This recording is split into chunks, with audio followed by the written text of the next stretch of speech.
नमस्कार दोस्तों आज हम दो विषयों पर बात करेंगे। पहला विषय है अनंत ब्रह्मता और दूसरा विषय है अहंकारित बहाव और परमात्मिक बहाव। जो पहला विषय हमारा अनंत ब्रह्मता को समझने के लिए हमें ब्रह्मता को समझना होगा। ब्रह्मता का मतलब होता है एक ब्रह्मांड के अंदर पूर्ण आज़ादी। एक ब्रह्मांड में जितने आयाम होते हैं सारे आयामों में आप कुछ भी कर सकें, सारे आयामों में आपकी स्वतंत्रता हो, वह ब्रह्मता कहलाती है। कहीं भी एक ब्रह्मांड में आना जाना हो, कुछ भी महसूस करना हो, कुछ भी अनुभव करना हो, कुछ भी देखना हो, यह सब ब्रह्मता के गुण कहलाते हैं। इसे एक ब्रह्मांडीय ब्रह्मता कहते हैं। लेकिन जब अनंत ब्रह्मता की बात होती है तो उसमें अनंत सृष्टियाँ आ जाती है, अनंत ब्रह्मांड आ जाते हैं। जब कई अलग अलग तरीके के ब्रह्मांड मिलकर एक महाब्रह्मांड बनाते हैं, उसको कहते हैं मल्टीवर्स। इंग्लिश में उसको मल्टीवर्स कहा जाता है। कुछ मल्टीवर्स में कुछ एक डायमेंशंस होते हैं, किसी में 5 होते हैं, किसी में 6 होते हैं। एक मेगावर्स होता है जिसमें 9 डायमेंशन होते हैं, और एक होता है गीगावर्स जिसमें 11 डायमेंशन होते हैं। ऐसे ही बहुत सारे ब्रह्मांडों को हम मिलाते रहते हैं। अलग अलग तरह के अलग अलग एट्रीब्यूट्स के जो ब्रह्मांड मिलते हैं और बहुत सारे ब्रह्मांड मिलते हैं, तब डायमेंशंस भी बदल जाते हैं। तो जैसे मेगावर्स के 9 डायमेंशन होते हैं, गीगावर्स के 11 डायमेंशन होते हैं, ऐसे ही अनंतों डायमेंशंस के भी ब्रह्मांड का एक गुच्छ होता है, मल्टीवर्स होता है। तो जब जितने भी ब्रह्मांड हैं और जितने भी मल्टीवर्स हैं वो सारे मिल जाएं तो हम उसको कह सकते हैं अनंत ब्रह्मांडीय। जहाँ पर सारे ब्रह्मांड मिल जाएं, कोई ब्रह्मांड बचे ही ना, अनंतता की ओर हो सब कुछ, तब वहाँ पर अनंत डायमेंशंस होते हैं, अनंत आयाम होते हैं। आप तीसरे, चौथे, पाँचवें, छठे, सातवें, आठवें, नौवें, 10वें आयाम को पढ़ोगे, उसमें ही आप अचंभित हो जाओगे। 10वें डायमेंशन तक पहुँचते पहुँचते तो आपको ऐसा लगेगा कि 11वें 12वें डायमेंशन में तो सीधा व्यक्ति परमात्मा ही हो गया। लेकिन ऐसा नहीं है। डायमेंशंस अनंत हैं, आयाम अनंत हैं। एक आयाम से दूसरे आयाम में चले जाना मात्र मुक्ति नहीं है, वह भी जीवत्व ही है। आप किसी भी आयाम में घूम लीजिए, जीवत्व ही है। यहाँ पर मैं अनंत ब्रह्मता से एक चीज़ समझाना चाहता हूँ। जब तक कोई जीव अनंत ब्रह्मता तक नहीं पहुँचेगा, वो मिटाव की तरफ नहीं पहुँच सकता। मिटाव की यात्रा में आपको अनंत ब्रह्मता तक पहुँचाया जाता है परमात्म साधना से। हमारी जो परम चेतना है वो अनंत ब्रह्मता को प्राप्त है, मतलब वह अनंत ब्रह्मांड के अंदर स्वतंत्रता को प्राप्त है। वो कुछ भी कर सकती है अनंत ब्रह्मांड के अंदर, वो कहीं भी आ जा सकती है, कुछ भी देख सकती है, कुछ भी अनुभव कर सकती है। ये परम चेतना का गुण है। लेकिन परम चेतना का दूसरा गुण ये है कि वो कभी भी स्वतंत्र नहीं रह सकती, मुक्त कभी नहीं रह सकती। उसको दूसरी परम चेतना से मिलकर तंत्र बनाना होता है। तो ये विरोधाभास प्रकट हो गया। अगर परम चेतना खुली रह जाए तो वह अनंत ब्रह्मता को प्राप्त है, लेकिन वो खुली रह नहीं सकती। इस बहाव के अनुरूप, अनंत ब्रह्मांडीय बहाव के अनुरूप, उसको दूसरी परम चेतना से मिलकर तंत्र बनाने के लिए वह मजबूर है। एक पल के अनंतवें हिस्से के लिए भी वह स्वतंत्र नहीं रह पाती। इसका मतलब ये है कि परम शून्य से परम शून्य की यात्रा तक कोई भी परम चेतना मुक्त रह ही नहीं पाती, वो हमेशा बंधन में ही रहती है। इसीलिए कोई भी जीव अनंत ब्रह्मता को प्राप्त नहीं कर पाता परिपूर्ण तरीके से। यहाँ तक कि अनंत ब्रह्मांडों का सेट बना दिया जाए, जितने भी ब्रह्मांड है, और उसका जो ब्रह्म पुरुष है वह भी अनंत ब्रह्मता को प्राप्त नहीं है। जैसे कि आप स्वयं हो, आपका शरीर के मालिक आप हो, लेकिन आपके शरीर में किसी भी जगह पर कुछ भी करने को, कुछ भी देखने को आप स्वतंत्र नहीं हैं। इस शरीर के ब्रह्म पुरुष आप हुए, आपकी चेतना हुई, लेकिन फिर भी आप इस शरीर में कहीं भी कुछ भी नहीं देख सकते, या कहीं भी कुछ भी रूपांतरण नहीं कर सकते, या कहीं भी किसी भी चीज़ का अनुभव नहीं ले सकते। पूर्ण रूप से कुछ मेहनत करके थोड़ी बहुत उपलब्धि हासिल कर सकते हो, शरीर के लिए थोड़ी सी स्वतंत्रता हासिल कर सकते हो, लेकिन परिपूर्ण स्वतंत्रता आप हासिल नहीं कर सकते। इसीलिए अनंत ब्रह्मांडों का जो स्वामी है, जो ब्रह्म पुरुष है, वह भी अनंत ब्रह्मता को प्राप्त नहीं है। और जैसे ही जीव अनंत ब्रह्मता को प्राप्त होता है, उसकी तृष्णा का मिटना निश्चित हो जाता है, क्योंकि यही एक तरीका है संपूर्ण तृष्णाओं को मिटाने का। जीव जिस तंत्र में रहता है, उसको उसी तंत्र के अनुरूप ही तृष्णाएं नजर आती हैं। जैसे ही वो दूसरे तंत्र में जाता है, दूसरे शरीर में जाता है, जैसे कि अभी आप स्थूल शरीर में हो, तो स्थूल शरीर से संबंधित ही आपको तृष्णाएं हैं। जैसे ही आप सूक्ष्म शरीर में जाओगे, कारण में जाओगे, कैवल्य में जाओगे, नूरी में जाओगे, तो जिस शरीर में जाओगे उस शरीर से संबंधित तृष्णाएं जागृत हो जाएंगी आप में। लेकिन शरीर क्या इतने ही हैं? यही हमारी गलतियां हैं। जब सृष्टियां अनंत हैं, तो इस परम चेतना पर आवरण भी अनंत हैं। यही हमें समझना होगा। परम चेतना बहुत फास्ट तरीके से अपने ऊपर आवरण चढ़ाती है दूसरी चेतनाओं से मिलकर। बहुत ही तीव्र क्रिया है ये। इसीलिए परम शून्य से परम शून्य की यात्रा में कभी भी परम चेतना मुक्त नहीं हो पाती, अनंत ब्रह्मता को प्राप्त नहीं कर पाती। अनंत ब्रह्मता प्राप्त किए बगैर आप मुक्त भी नहीं हो सकते, क्योंकि हर शरीर की अपनी एक तृष्णा है, जैसा मैं अभी पीछे बताया है। एक शरीर छूटता है, आपको लगता है कि इसकी तृष्णा खत्म हुई, तो दूसरे की जागृत हो जाती है, दूसरा छूटता है, तीसरे की जागृत हो जाती है, तीसरा छूटता है, चौथे की जागृत हो जाती है। तो संपूर्ण तृष्णाओं को मिटाने का एकमात्र उपाय होता है अनंत ब्रह्मता, और अनंत ब्रह्मता तक पहुंचने का एकमात्र उपाय होता है परमात्म साधना, सत्य की साधना, सच्चे परमात्मा की साधना। ऐसे नहीं है कि तुम किसी वाइब्रेशन की, मंत्र की साधनाएं कर रहे हो, धुनों की साधनाएं कर रहे हो, किसी गुरु के चरण पकड़ रहे हो। ये तो आपको बांध के रख देते हैं, ब्रह्मता तक भी नहीं पहुंचा सकते। वो खुद ही नहीं पहुंचे तो आपको कहाँ से पहुंचाएंगे? अनंत ब्रह्मता तक पहुंचे बगैर मुक्ति संभव नहीं है, तृष्णा का मिटाव भी संभव नहीं है, आपके खुद का मिटाव तो बहुत ही असंभव है। ऐसी विराटता मिलती है आपको परमात्म साधना से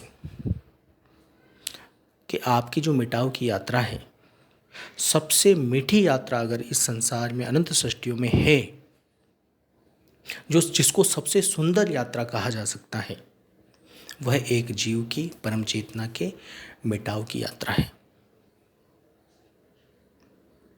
जो आप परम शून्य से परम शून्य की यात्रा में जितनी मिठास आपने प्राप्त नहीं की होगी, जितना आनंद आपने प्राप्त नहीं किया होगा, जितने मधुर भोगों को आप उपलब्ध नहीं हुए होंगे, वह मधुर भोग, वह आनंद, वह मिठास आपको परमात्म साधना में अपने मिटाव की ओर मिलती है।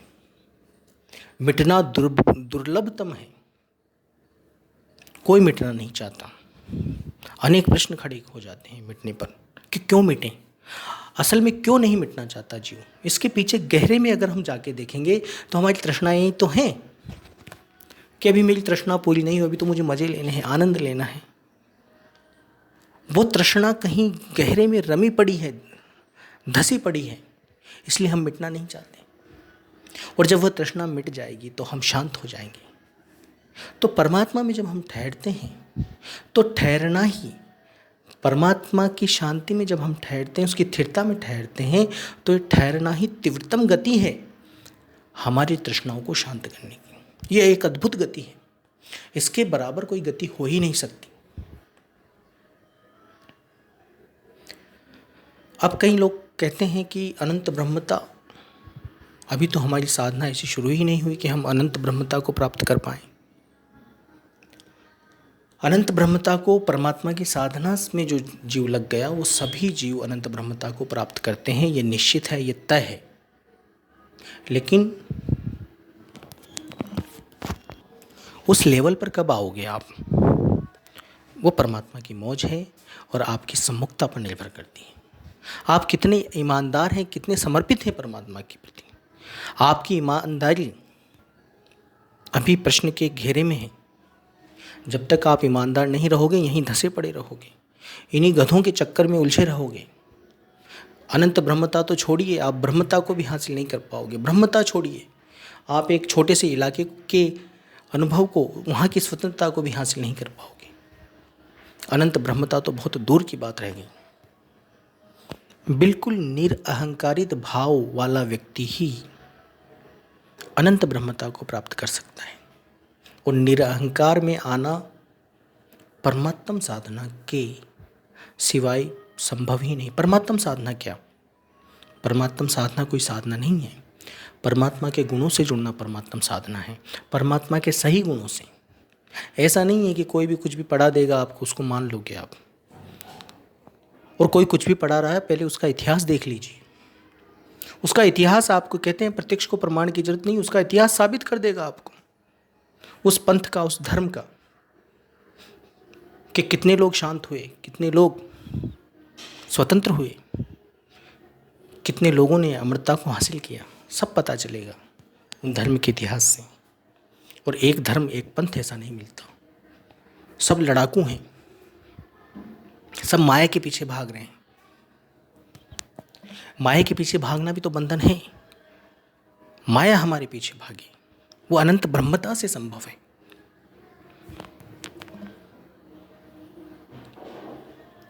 आपस में सब लड़ रहे हैं, सारे पंथ वाले, हमारा ज्ञान ये, हमारा ज्ञान वो। शांति किसी को नहीं मिलेगी भी कैसे? ज्ञान के पीछे जो भाग रहे हैं, ज्ञान तो अपने आप में एक माया है। पानी पानी की बातें करने से काम नहीं चलेगा, पानी पीने से काम चलता है।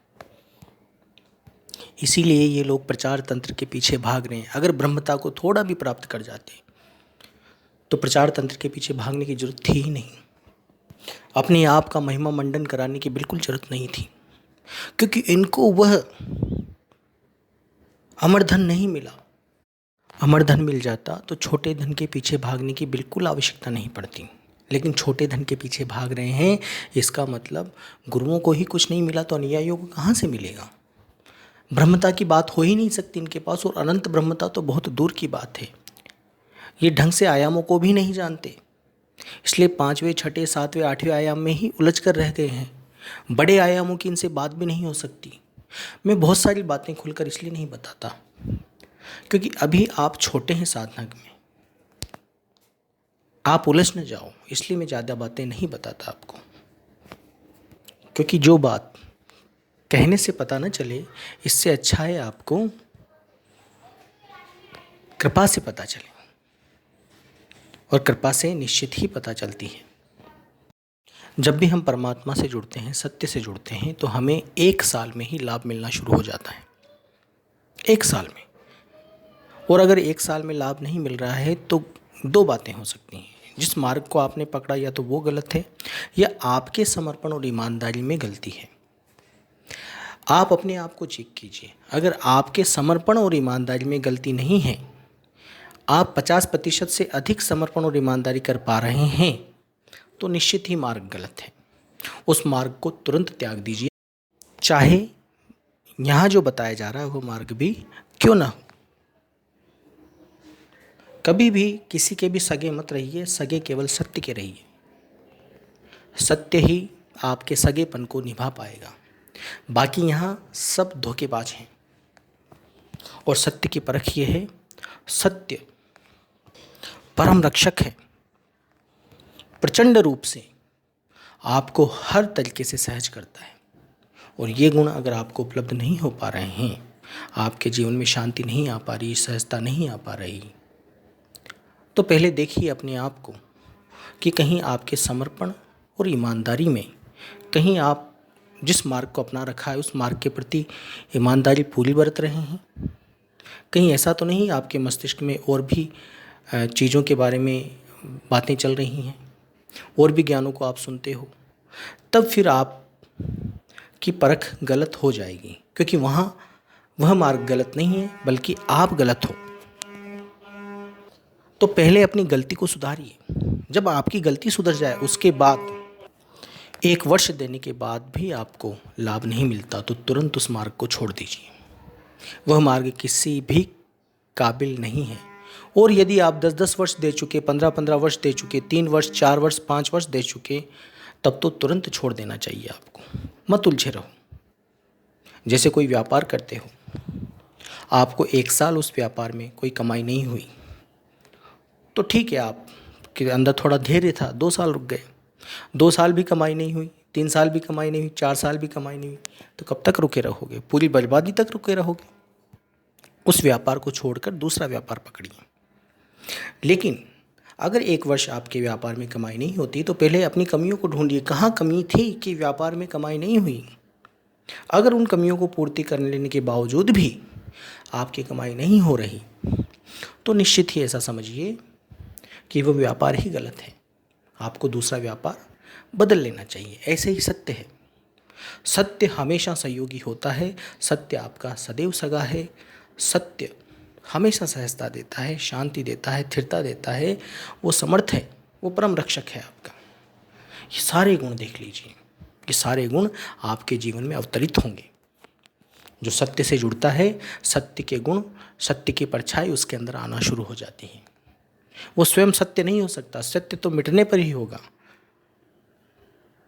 अमृत आपको अमर नहीं करता, अमृत आपको मिटा देता है।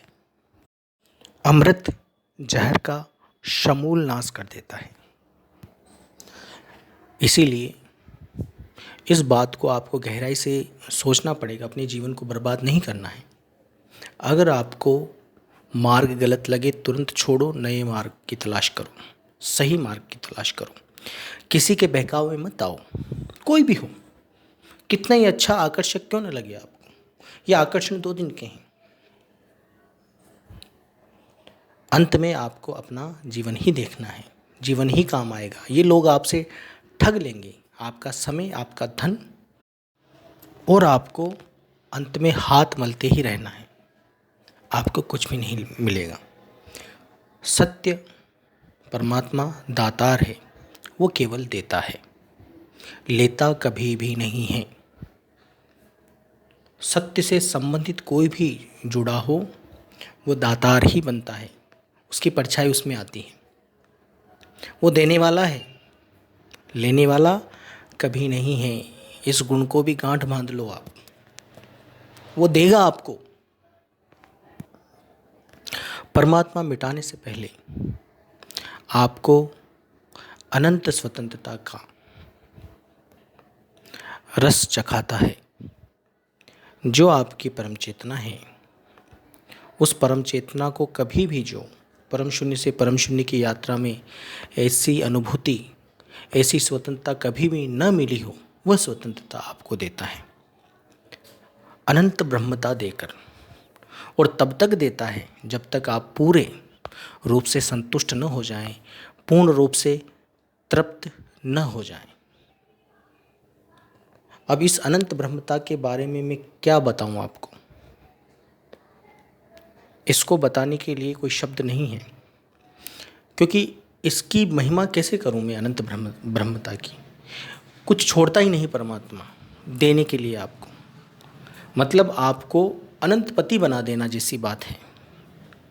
और जब आप अनंत पति बनोगे तो निश्चित ही फिर कहीं भी कोई भी कोना आपका, किसी भी शरीर का कोना आपका अतृप्त रह जाए, ऐसा संभव ही नहीं हो पाता।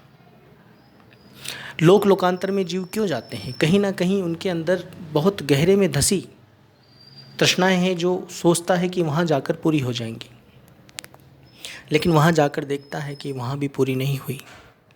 फिर धक्के खाता है नीचे के लोगों में, या फिर साधना करता है उससे ऊपर के लोगों की। कुछ आलोक में जाने की बातें करते हैं, समाने की बातें करते हैं कि उस व्यवस्था में समा जाए। कुछ मन की ही अवस्थाओं में जाने की बातें करते हैं, तुरिया, तुरियातीत, सुसुप्त, इन्हीं बवंडरों में उलझे रहते हैं। ये मन ही फंसा रहा है आपको, अलग अलग ज्ञान देकर, अलग अलग परिभाषाएं देकर। पानी पिलाया नहीं जाएगा, क्योंकि पानी है ही नहीं इनके पास जो आपकी प्यास को बुझा दे। प्यास बुझती है अनंत ब्रह्मता से। वो सारी प्यासें बुझती हैं। और अनंत ब्रह्मता की साधना का जरिया यहाँ अनंत ब्रह्मांडों में किसी के पास नहीं मिलेगा, अनंत ब्रह्मांडों में नहीं मिलेगा। सब गुरुधारी हैं, चोलाधारी हैं, सब झूठे हैं, और जिनके पास मिलता है उनके ऊपर सत्य की कृपा निश्चित होती है। परंपरा से नहीं मिलता, गुरु शिष्य पद से नहीं मिलता, इन चीज़ों से ये कभी नहीं मिलेगा। और जो परंपरा से ज्ञान आ रहा है बहता हुआ, उससे भी नहीं मिलेगा।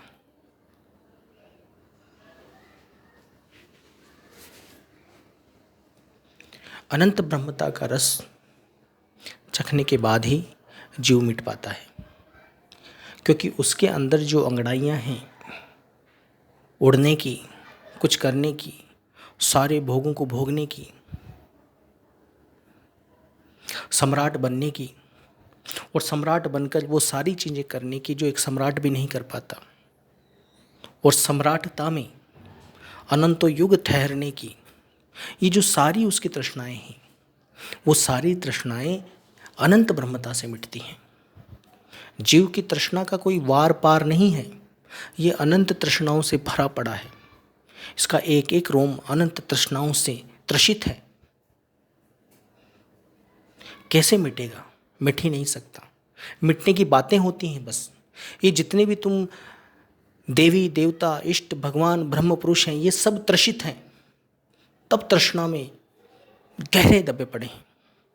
तभी तो आते जाते हैं, ज्ञान का भंडार खोल जाते हैं आपके लिए कि ज्ञान में डूब के मर जाओ। प्यास नहीं बुझने वाली, डूब के मर जाओ बस।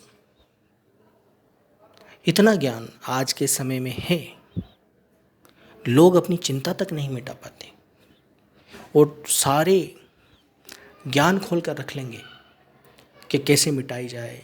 उस पर पुस्तकें पढ़ लेंगे, बहुत सारे ऑडियोज वीडियोस देख लेंगे, फिर भी नहीं मिट पाती। इसका मतलब कमी कहाँ है कि जो तृष्णा के लिए, मिटाने के लिए जो उत्तरदायी चीज़ है, जो तत्व है, वो आपको नहीं मिल पा रहा है। और वो मिलता है परमात्म साधना से। और परमात्म साधना में जानने मात्र से कुछ नहीं होता, आप पहुंच कर ही नहीं पाओगे। सबसे पहले ईमानदारी, पूर्ण ईमानदारी। परमात्मा से जुड़ रहे हो तो इन निठल्लों गधों को छोड़ना पड़ेगा, इन भिखारियों को, जो भिखमंगे लोग हैं, उनको छोड़ना पड़ेगा। क्योंकि ये लोग कहाँ आपको समर्थता देंगे, कहाँ अनंत ब्रह्मता देंगे? नहीं देंगे, दे ही नहीं सकते।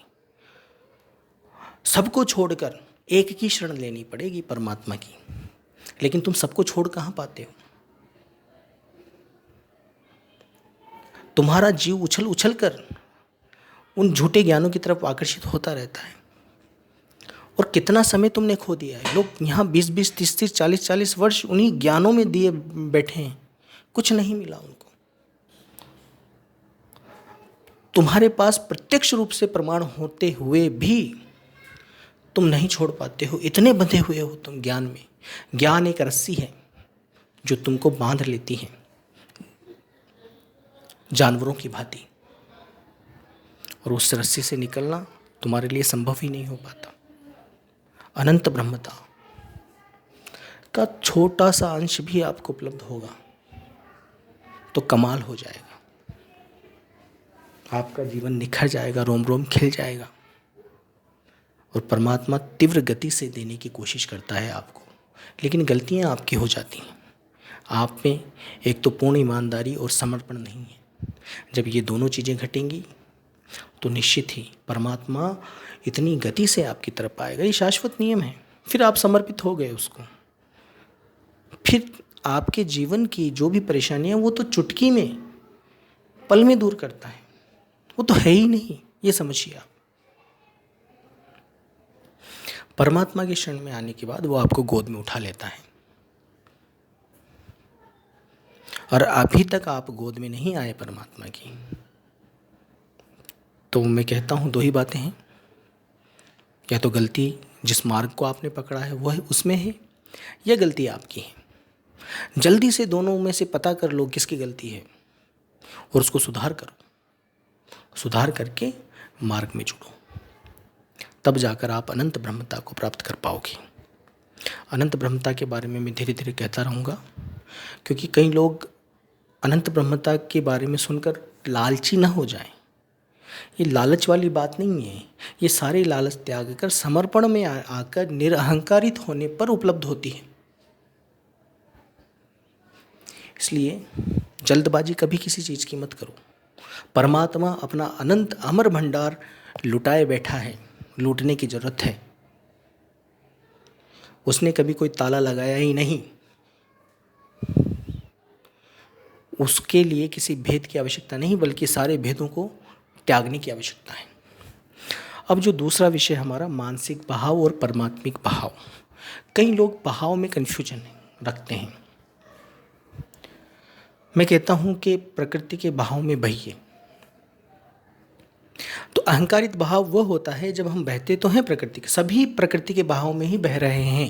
पहली चीज़ ये, क्योंकि जब सारी चीज़ें फिक्स हैं तो हर व्यक्ति प्रकृति के भाव में ही बह रहा है, उससे वह कुछ भी नहीं कर सकता।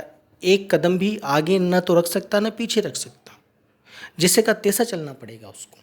लेकिन अहंकारित भाव और परमात्मिक भाव में फिर क्या डिफरेंस आ जाता है? जो भी भाव घट रहा है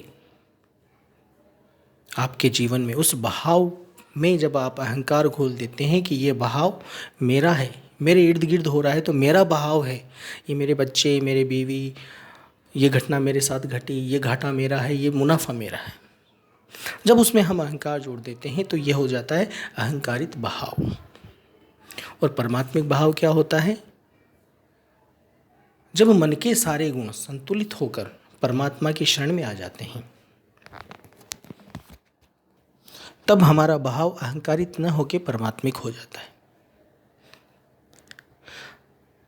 तब हमारा सारा भाव परमात्मिक होता है, क्योंकि हमारा जो मूल काम है परमात्मा के गुणों से जुड़ना, परमात्मा से सदैव जुड़ाव में रहना, वो हम कर रहे हैं। बाकी सारा काम परमात्मा कर रहा है। एक पत्ते की भांति, जैसे नदी में एक पत्ता बह रहा है, उस तरह नदी बहा रही है, कहाँ ले जाना है, पत्ते की कोई मर्जी नहीं है। वो होता है परमात्मिक भाव। मतलब आप अपने सहज कर्म सारे कर रहे हो,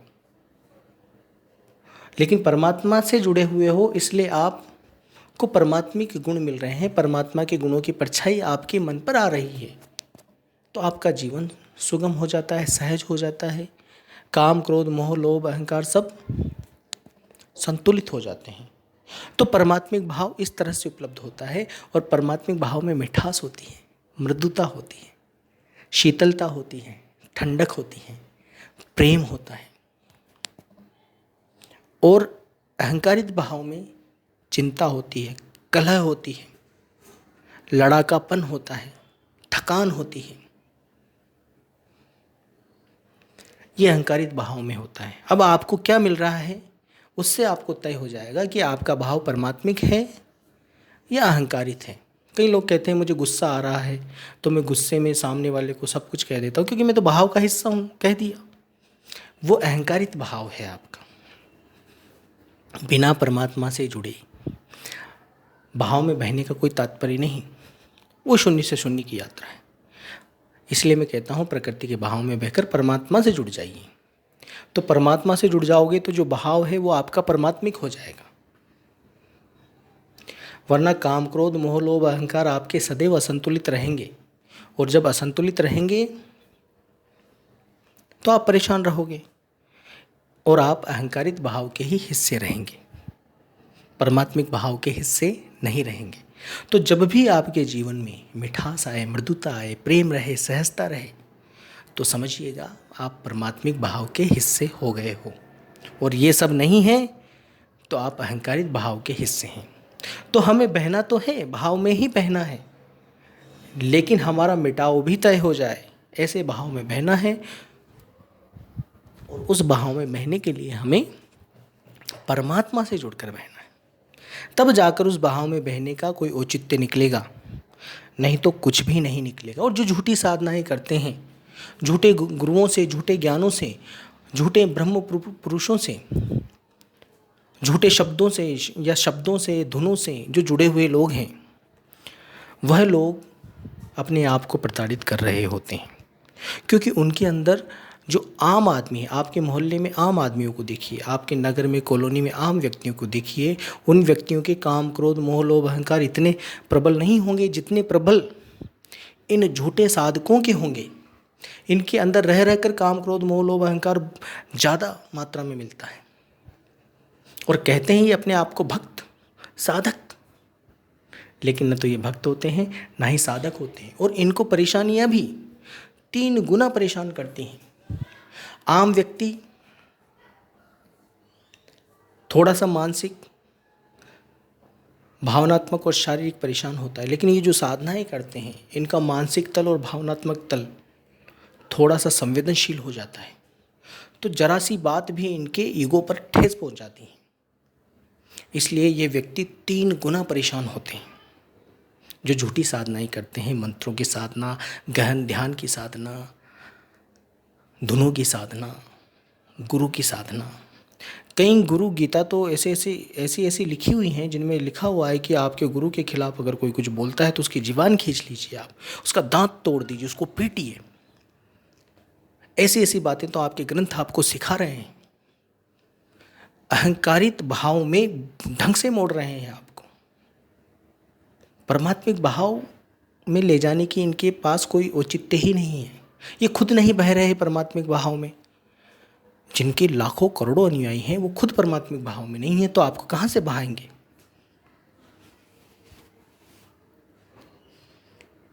तो इसी तरीके से हमें परमात्मिक भाव में बहना है। वही भाव हमारा सदा कल्याण करेगा। मानसिक या अहंकारिक भाव कभी हमारा कल्याण नहीं करेगा। तो परमात्मा से सहजता से जुड़ें।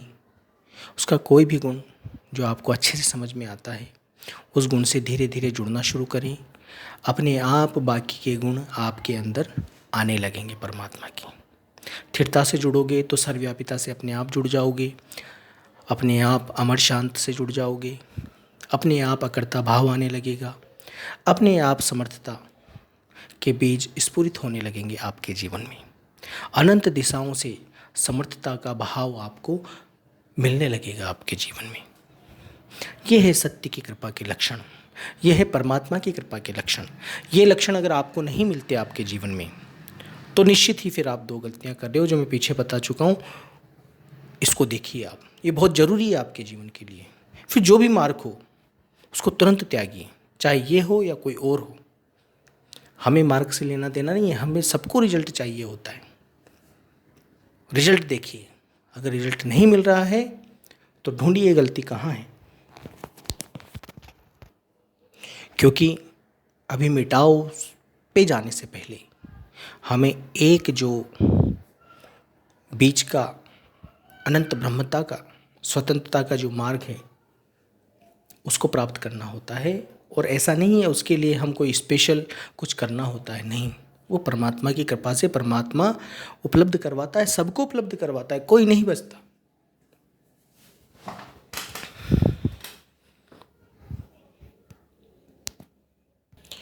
लेकिन वो उन्हीं को उपलब्ध होता है जो परमात्मा की साधना करते हैं।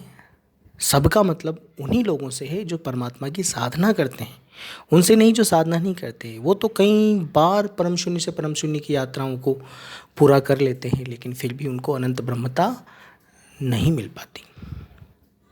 धन्यवाद।